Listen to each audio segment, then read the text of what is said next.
everyone, welcome back. I have Dr. Sam Ellis with me. She's a board certified dermatologist in the Bay Area, and she's gonna help me answer a bunch of hair health questions because I had asked on social media, on my Instagram, I was kind of talking about some of the hair issues that I have, and then I was like, I wonder what hair questions everybody has. So we pulled up a bunch of questions. And Sam, are you ready for this? I'm totally ready. Bring it on. Thanks for being here. Before we get started, I do want to throw out there, this video is sponsored by Iristore, which is a product that I actually started using because of you. I'm so happy that you're trying it. We're gonna get into the first questions because most of the questions that I got on social media, I asked this actually on my Instagram account and got so many questions about hair health specifically. Like we decided we weren't gonna talk about, like how to style your hair and all of that. This was specifically hair health. And by far, people wanna know how to grow their hair. I think what I saw the most was like, how do you grow your hair postpartum especially? And I'm really curious about that because I went through it 2 times. So it was a lot of help growing my hair. I still feel like I'm dealing with hair growth. Oh, for sure. It's one of those things that is inevitable. People sometimes will ask me like, I've heard that you're gonna lose your hair after you have a baby. How do I prevent that? And it's not something that you can prevent. Essentially, birth and growing a child and all of that is such a shock to your system that you have to go through this hair loss that typically happens about 3 to 4 months after you give birth. The good thing is that it's a temporary hair loss. You will regrow your hair naturally. Even if you did absolutely nothing, most of that hair will regrow. The thing to keep in mind is if you have some background hair loss of a different origin, for example, female pattern hair loss or something like that, it may sort of reveal that you have another type of hair loss going on. And so it can feel like, oh my gosh, I've never even fully recovered, kind of like you mentioned, from my initial postpartum hair loss. Wait, so I might have an underlying issue. I actually know I have underlying issues. Yeah. Not those issues. I've got hair loss issues. Okay. Because I know that I've got like my autoimmune stuff, like my scalp psoriasis. I have my hypothyroidism. I think that actually is what contributes to it the most. But honestly, I don't even know. And I feel like I'm constantly getting like patches of hair that I lose. Absolutely. And the other thing is your hair is so exquisitely sensitive to stressors on the body, whether that's emotional stress, physical stress, etc. And so just going through your day-to-day life, you're going to experience stressors from time to time. And that can set you back a little bit on your hair regrowth journey because every time you encounter a significant stressor, you can have a little bit more hair shedding and loss. You know what? Hair loss is also just, I think especially for women, I mean, obviously for men too, we see men talking about their hair loss all the time, but I think for women especially, it's part of our identity, right? Oh, 100%. You don't see a lot of women walking around without any hair at all. It's less kind of societally accepted compared to men who have hair loss. And it is such an emotional thing. I mean, of all the types of consultations that I do in my office, the most tears and the most kind of emotional strife comes up when we talk about hair loss with women. So what can we do? Can we even postpartum, you said that there's this whole cycle we have to go through. Is there anything that we can do to encourage that hair growth? The biggest thing, which is maybe the hardest thing postpartum, is to limit your stress, make sure you're sleeping, make sure you have a good, well-rounded diet, which is maybe the worst thing to tell a new mom, like, oh, just be less stressed. Get some sleep. Really do know. Yeah, exactly. Get some sleep, right? It's impossible, but that really is such an important thing, and you don't want to devalue how essential that is to helping your hair regrow. The other things you want to think about are, can you use any type of hair growth supplements? So things like topical hair growth supplements, laser light, which I know we can talk about a little bit. So those are other things that can kind of help augment your hair growth and support it. Speaking of hair growth, I think this is a great time to segue into Iristore, which I really love for hair growth because it is FDA cleared, it's clinically proven, and it is non-invasive. And in my opinion, it's really easy to use. I was pretty sold on it because I love light therapy for my skin. I went out and big fan. Yeah, I love it. Love it. I love light therapy. And so I was really intrigued by Iristore. So tell me why you like Iristore. I really like it because it uses this concept of photobiomodulation, which is using red light and near infrared light to essentially stimulate the stem cells at the hair follicle and induce new hair growth. And something that I was reading when I first got it is that it has 282 LEDs and lasers in it, while other devices actually just have LEDs. Do you think that makes a big difference? I do think it's helpful. The original studies with light therapy used lasers exclusively, and then they've been able to manufacture some LEDs that are similar, but the combination seems to be very effective. That makes sense. It's also really easy to use. I thought it was going to be I don't know, I was a little intimidated by it when I first saw it because it almost looks like this helmet and it seems like it's going to be a lot to figure out, but then you just plug it in. I love that it has a little charging battery that you can just wear it wherever you want. You don't have to be connected to the wall to keep it charged, and it's so easy to use. I agree. I mean, you only have to use it a few times a week. You can kind of walk around with it, which is nice. And like for me, I usually just use it when I'm like answering emails or you use it for 25 minutes. So who doesn't sit on their butt for 25 minutes a day? I do that multiple times. All the time. I spend my time sitting down. Yeah, and I'm always like a little wary of devices because I'm like, one of the things you have to do with devices is actually use them for them to work. And so many times people get things and they're like, well, it just doesn't fit into my lifestyle. But this is like one that's I've been able to like keep up with for over a year now. So when somebody starts using this, they probably have to be pretty patient, right? Like just like skincare or anything, it's going to take a second to see a difference, right? Absolutely. The hardest part about using any type of hair regrowth device or intervention is that you have to wait to see those results and for the hair to respond. So I typically counsel people that it takes about 3 to 6 months to see results from a device like this. If you do want to try iRestore, we got you a discount code. It's $400 off of the Pro device. You just use the code Susan Yara. I'll leave all the information in the description box. That way you can go ahead and take a look and give it a try. When it comes to hair growth, a lot of the questions also were about like, supplements that people can take, topicals that people can take. I even saw a question about spironolactone helping with hair loss. What do you think about all of that? So I think there's sort of different categories when I'm talking to my patients about different supplements or things they can do to help with their hair loss. So one is kind of like the vitamin category, because that's a big one. Things like Nutrafol or Viviscal are sort of the most proven brands when it comes to hair regrowth. A lot of times people also ask about taking like an exclusive biotin supplement, which I don't typically recommend because it hasn't on its own been shown to help with hair regrowth. But some of the supplements that have good clinical data behind them, I'm not opposed. I do think anytime someone's starting a supplement, though, it's good to discuss it with their doctor in case it interferes with any other medical conditions or medications that they're already taking. The next sort of category, I would say, of hair regrowth things are these sort of like peptide serums or drug-free options. And there's lots of brands that are coming out with them now, and they each have sort of promoted them for various reasons. Some have some clinical data behind them, some don't. And so that's kind of a very personal decision if someone wants to use something like that. And then there are true drugs like minoxidil, which comes in an oral pill that needs to be prescribed to you, or an over-the-counter topical that comes as a solution or foam that you use on your head every single day. There's oral finasteride, and then there's also spironolactone, like you mentioned, and we can totally talk more about those. I'm actually really curious about spironolactone because I always thought that was just an anti-acne drug. Yeah, and that is something that we use it for in dermatology a ton. I love it for sort of the female acne on the jawline, but what we know is that it also can be helpful for hair regrowth because it's what we call an anti-androgen. So it blocks some of the male hormones that can affect hair growth or hair loss in women, and by sort of blocking their effects, you can sort of promote hair growth. And there are some really good clinical trials that show that spironolactone taken consistently can not only prevent additional hair loss, but also can help with hair regrowth. Of all of these kinds of treatments, like the supplements, the topicals, all of it, what would you say are your favorites, right? What would be like your go-to My suggestion? favorite cocktail. Yeah, your favorite cocktail. When I talk with my patients, it's all about how much something bothers them too, in terms of how aggressive they want to be with intervening upon it. Because one thing to note with hair loss and hair regrowth is it's typically something that needs to be done continuously. Hair growth is something that slowly occurs, but continuously occurs over our entire lifetime. So when you're committing to using a device, a medication, whatever, you want to think about, am I okay being on this really long term? Because when I stop it, it's likely to stop having those positive hair regrowth effects. So I really love topical minoxidil, basically for everyone, unless they're pregnant or breastfeeding. It has really great clinical data. It's very effective. I do have patients who say, listen, Dr. Ellis, I can't tolerate topical minoxidil because it's too irritating for my scalp, or in reality, it just doesn't work in my life and lifestyle to put that on every single day. So there is oral minoxidil.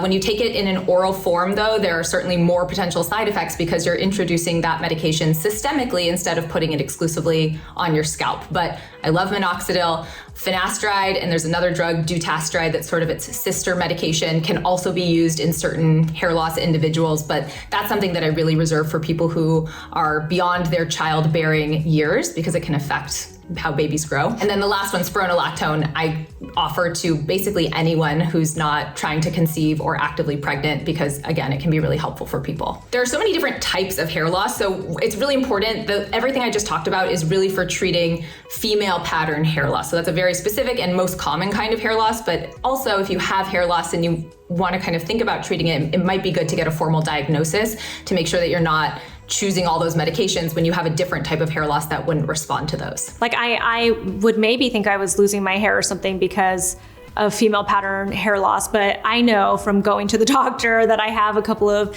issues with like my hypothyroidism that can cause my hair to fall out sometimes. Absolutely. And sometimes someone's first sign of being hypothyroid is that they're having this persistent hair loss. And it's not uncommon to develop hypothyroidism postpartum. And so that's another thing. Sometimes people go, oh, I just think it's postpartum hair loss, but then it persists. And it's really good to follow up to make sure there's nothing else going on that you could intervene upon in a different way. Another reminder to go see your doctor. Yes. So another one of the most common questions that I saw, actually, it was kind of like on both sides. It was like, if you have really dry scalp and then if you have really oily scalp. So let's start with like the oily side. Like people were asking the questions, they were like, I have an oily scalp. I wash my hair every single day. I don't know what to do. Like what else can I do to stop my oily scalp? What are your thoughts on that? It's tricky because your oil production is so much determined by your genetics and your hormones. And so without altering either of those, it's really hard to alter your oil production. I always recommend for my oily scalped patients to wash their hair more frequently. That's totally fine. I feel like a lot of people are taught to decrease their hair washing frequency or train their hair to produce less oil, but that's not really a thing. It doesn't really happen physiologically. I used to be one of those people that believed in it so much. I used to not wash my hair. I mean, I still don't wash my hair because I don't want to comb it. Yeah. But I used to totally believe that if I washed my hair too much, it would either dry it out or that it would get too oily. Totally. And I mean, the one thing I always think about is overwashing your hair is bad. Like the hair shaft itself, we don't want to strip it of its natural oils and dry the hair out. But the scalp itself can be washed very frequently, and there's really no problem unless you're causing, too much irritation or whatever. So for people who have oily scalps, it's more about just washing more frequently. Sometimes you can be put on certain medications. I know we talked about spironolactone for women. That actually can help with oil control. So that's something that women who have oilier scalps can actually do to help with oil control. Spironolactone strikes again. I love it. Me too. She's my BFF. Yeah. So people with dry scalp, they talk a lot about flakiness and dandruff and just all of the different things that you hear that might be going on with your scalp. What information do you have for people with dry scalp and flakiness? Yeah, it's funny that you bring this up because I was on a Facebook forum the other night. I'm a part of a big group of board certified dermatologists across the country where we share interesting cases and we ask interesting clinical questions and we all discuss based on our personal experience, research, etc. And one of the questions was, have you ever found a patient that truly has a dry scalp? Or is it that they actually have seborrheic dermatitis or inflammation of the scalp that makes their scalp appear dry or have symptoms of dryness like flakiness? And nobody said they had actually truly encountered a dry scalp and that it really is all seborrheic dermatitis. It would be really weird to have a dry scalp unless you have a condition that you have diffuse body dryness as well. So there are certain genetic conditions, severe forms of eczema and atopic dermatitis, but in general, most people don't have a dry scalp. It's one of the highest density of oil glands on your whole body. Oh my goodness. So people that say they have oily scalp, that might make more sense, but people that say they have dry scalp probably don't. You're blowing my mind right now. It's like blowing my mind. It's kind of a weird concept. Well, maybe, yeah. No, I think like we don't want to accept that we have dandruff. Yeah, it's dandruff generally. I mean, there are always exceptions to this, but the reality is anytime I've encountered someone in my practice too who's had complaints of dry scalp, it's really that they have inflammation that makes their scalp feel dry. But once that inflammation is addressed appropriately, we find out their scalp's not really dry, it was just irritated. So what are some of the contributors to this quote unquote dry scalp? Right, it's like dandruff, and then there's something that seems kind of more intense than dandruff, which is called seborrheic dermatitis, which is essentially an inflammatory reaction to yeast on the scalp. So yeast live on all of our bodies. Everyone has it. Some people have a little bit more, or some people's bodies just a little bit more reactive to the yeast that they have on their scalp, and it creates this low-grade inflammation. But that by far and away is the most common cause of symptoms of a dry scalp. What could be causing the yeast to, overgrow, or what would it be? So there's something called the skin microbiome, which is essentially all the little microorganisms that live on our skin. And it's kind of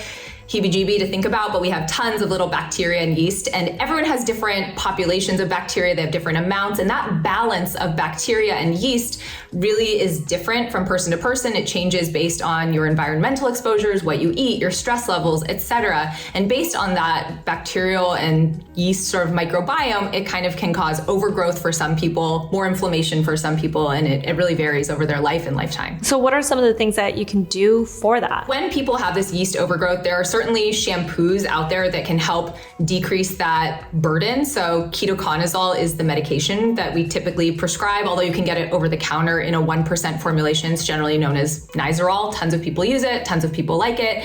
There's something called Selsun Blue and Head & Shoulders that have other anti-yeast ingredients in them. So those are other options to use to kind of decrease that yeast burden on the scalp. The one thing that's so important when you're using shampoos like that, though, is that you actually let it sit on the scalp for long enough to be effective. So a lot of people say, oh, I used my Head & Shoulders, it didn't work. But when we talk about how they're using it, they're only leaving it on there for 10 seconds and then rinsing it away. And we usually want it on there for at least a couple of minutes, and with basically every single shower. Does then washing your hair more often also help? It does. It does. So a lot of times people think they have a dry scalp, so they go, I don't want to wash my hair too much because I don't want to dry out my scalp. But in reality, most of the counseling revolves around increasing the number of hair washes per week. And then once the scalp is in a good place and they're happy with it, then they can start spacing out their washes again. What do you think about people using like different hair oils and scalp oils and serums and stuff if they have this kind of an issue? Do you think that's just gonna, I've heard people say this, it's probably gonna like hurt your heart, hurt your soul when you hear me say this, but they say that it feeds the yeast when you're using these kinds of oils and serums on your scalp. What do you think about this? Yeah, I'd have to agree. I mean, there's certain oils that promote yeast growth more than others, but yes, yeast feed on oil. And so if someone's doing oil treatments to their scalp and they're having success, by all means continue, but it wouldn't be something I would routinely recommend because it often will exacerbate the problem. Right, because it turns out they probably don't have a dry scalp. Yeah, exactly. You know, this kind of like makes me think about, you know, issues like scalp psoriasis, which I've told people that I deal with. I was diagnosed with it over a decade ago. What I thought I had was dandruff to start, right? But it was like really severe is what it seemed like.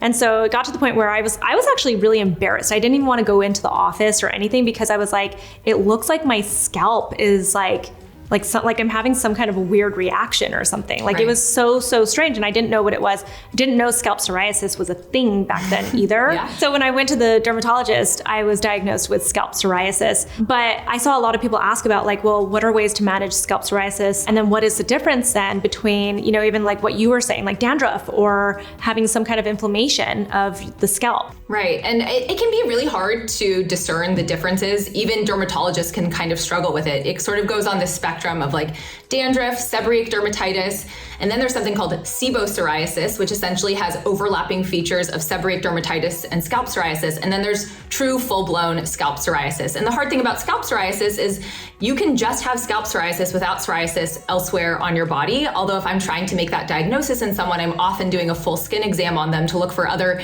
sneaky places that psoriasis can hang out, like in their belly button or in their fingernails or that kind of thing. I actually remember the dermatologist, he was like looking at my fingers and stuff, and I was trying to figure out, like, he hadn't told me what he was looking for.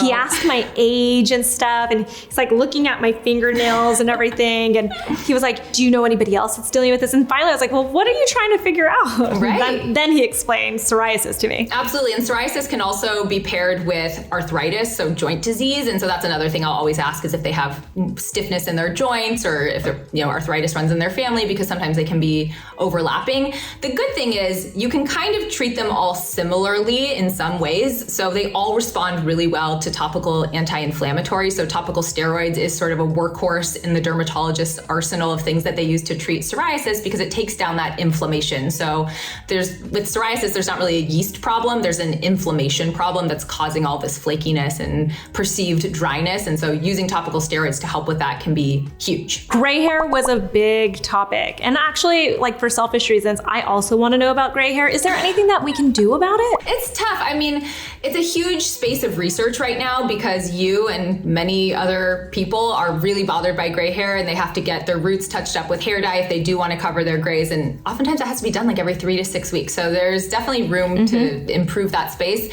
There's no drug or supplement that has routinely been shown to help with hair graying, unfortunately, although I do think there are some new things coming to market and it's sort of like we'll have to wait and see.